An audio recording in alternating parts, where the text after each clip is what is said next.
James Cagle. James. And are you from Blount County? Blount County, yes, sir. Where did you go to school?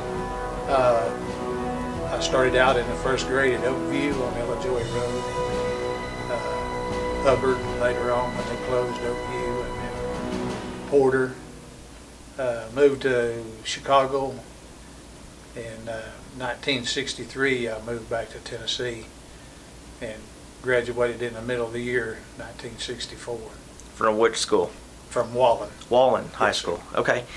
And then how soon after you finished Wallen did you go into the service? I graduated in January, or really in May of '64, and the following year went into the service. Now, were you drafted? No, sir. I volunteered for the draft. Okay. I couldn't get a job at the time. Okay. So you went into the Army. Yes. And where was your training at? Fort Jackson, South Carolina. Okay. And tell me a little bit about Fort Jackson. Hot and sandy. Hot and sandy. Yes, sir. Okay. And then after you were there, where did you? Fort Devens, Massachusetts, Army Security Agency. Okay. And what did you do there? I was a Morse interceptor and traffic analysis, taking Morse code and breaking down the message. Okay. And then you went to Vietnam. Yes, sir. When we got our orders changed from Army Security Agency to infantry, because the Army saw fit to put us in the infantry. Okay. And what year is this, when all this is happening? This would have been in '65. Okay. And then what year did you go to Vietnam? '66. 1966. March of '66. And what was the process of getting there?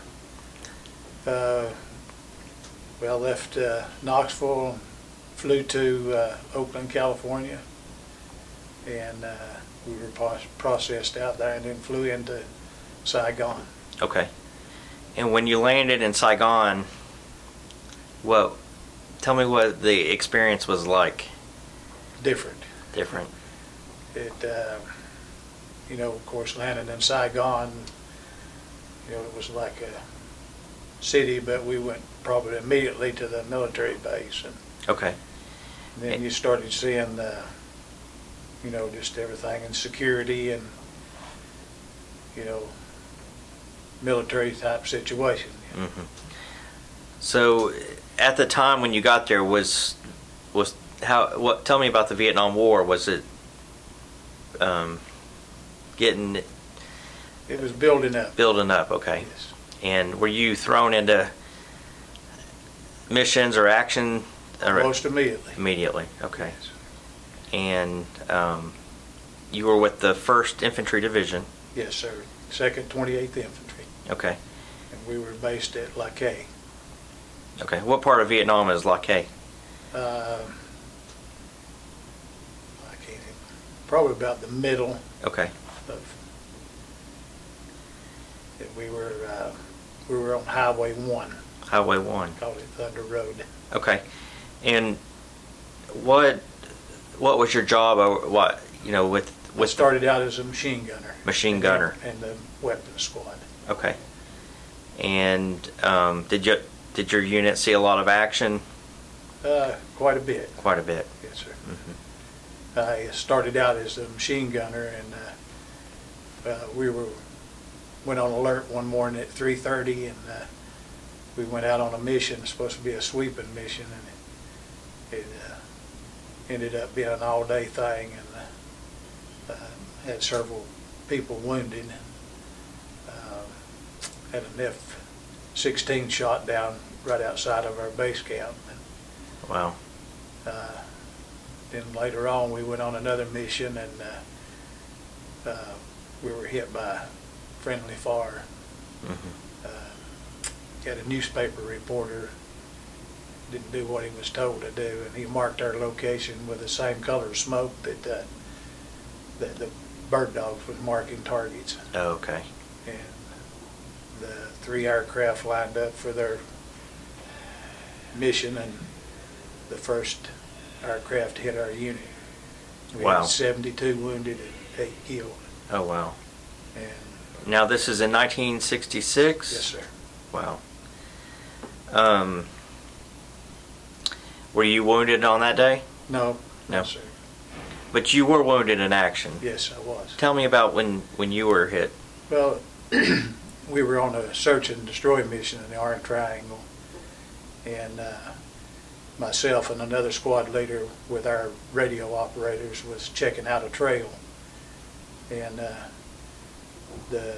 myself and the other squad leader told our radio operators to stay where they were at, and we were going to check a little farther because we had tree branches that was pulled across the trail, tied together, and we figured it was a booby trap. So the other squad leader, Sergeant Laney, crawled under the bush, and I got down and started under the bush, and there was a huge explosion. I turned around, and my radio operator had followed me, and his antenna hung the bush and triggered the booby trap. And all 3 of us were wounded, myself and the 2 radio operators.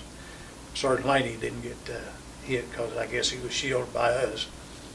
But my wounds were minor. Okay, good. Compared to the other guys. Okay, wow. We had the 2 radio operators were pretty serious. Wow. Well, I'm glad you're okay. Yes, sir. In Vietnam, did you have much communication with your family? I kind of got reprimanded one time because I wasn't writing enough. Okay. Yes, sir. But you did have some time to write Yes. letters and Yes, sir. We did. and how was the food in Vietnam? Sea rations. Sea rations. Yes, sir. Okay. A lot of times when we got hot food, it'd be rainy. Of course, monsoon season. Mm-hmm. You had a lot of rain in your food. We didn't get hot chow that much in the field. Okay. But when we did, it was a blessing. It's different, And how long were you in Vietnam with your 13 months. 13 months. And I guess leaving Vietnam, how was that? Tell me what that experience was like. It was a relief. Yeah. We left on a